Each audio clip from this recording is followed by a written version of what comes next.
ಅದು ಬೇಕಂತಾನೆ ಅಲ್ಲಿ ಮಾಡ್ಯಾರ ಸರ್. ಆ ಕಡೆ ದೊಡ್ಡ ಗಿಡಗಳು ಕೊಲ್ಲುಗಳೆಲ್ಲ ಕಡ್ದು ಎಂಟ್ರೆನ್ಸ್ ಗಿಡ ಎಲ್ಲ ಕಡ್ದ್ಬಿಟ್ಟು ಎಲ್ಲ ಪ್ರೀ ಪ್ಲಾನ್ ಆಗಿ ಮಾಡಿದ್ದಾರೆ. ಹಲೋ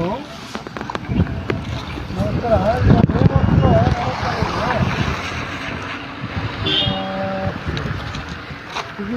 ಏನಿದೆ ನೀನು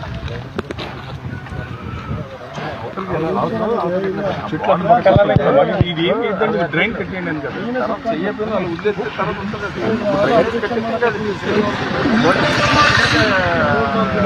లాభం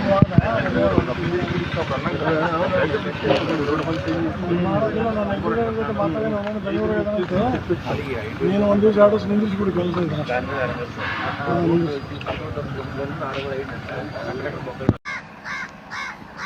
ಈಗ ಸಿಂಧನೂರು ಗಂಗಾವತಿ ರಸ್ತೆಯಿಂದ ರೈಲ್ವೆ ಸ್ಟೇಷನ್ಗೆ ಹೋಗುವಂಥ ರಸ್ತೆ ಕಾರ್ಯ ಪ್ರಾರಂಭ ಆಗಿರ್ತಕ್ಕಂಥದ್ದು.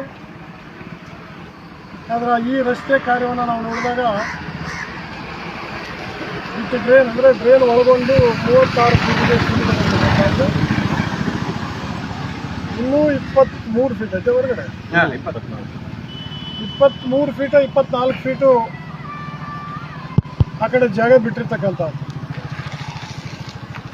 ಇದರಿಂದ ನಾಳೆ ಸರ್ಕಾರಿ ಜಾಗ ಅದು ಯಾರೋ ಸ್ವಾಧೀನ ಮಾಡಿಕೊಳ್ಳುವಂಥ ಒಂದು ಪರಿಸ್ಥಿತಿ ನಿರ್ಮಾಣ ಆಗಬಹುದು. ಈ ರೋಡಿನ ನಿರ್ಮಾಣದ ಕಾರ್ಯವನ್ನು ನಾವು ನೋಡಿದಾಗ ಯಾರನ್ನೋ ರಕ್ಷಣೆ ಮಾಡಲಿಕ್ಕೆ ಈ ರೀತಿ ಸರ್ಕಾರಿ ಹೆಚ್ಚಿಗೆ ಜಾಗ ಬಿಟ್ಟು ಇವತ್ತು ಈ ಒಂದು ರಸ್ತೆ ಕಾಮಗಾರಿ ನಡೀತಾ ಇದೆ ಅಂತೇಳಿ ನಮಗೆ ಅನುಮಾನ ಬರ್ತಾ ಇದೆ. ಹಾಗಾಗಿ ಈ ಕಾರ್ಯವನ್ನು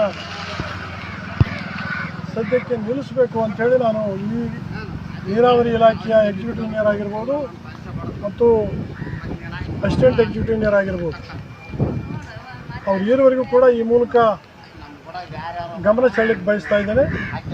ಇದೊಂದು ಇತ್ಯರ್ಥ ಆಗುವವರೆಗೂ ಕೂಡ ಈ ಕಾಲುವೆ ಕೆಲಸ ಅಂದರೆ ಡ್ರೈನ್ ಕೆಲಸ ಮುಂದುವರಿಸಬಾರ್ದು ಅಂಥೇಳಿ ನಾವೀಗ ಒತ್ತಾಯ ಮಾಡ್ತಾ ಇದ್ದೇವೆ. ಮತ್ತು ಸಾಯಂಕಾಲ ಪ್ರೆಸ್ ಮೀಟ್ನಾಗ ಡೀಟೇಲ್ಸ್ ಮಾತಾಡ್ತೀವಿ.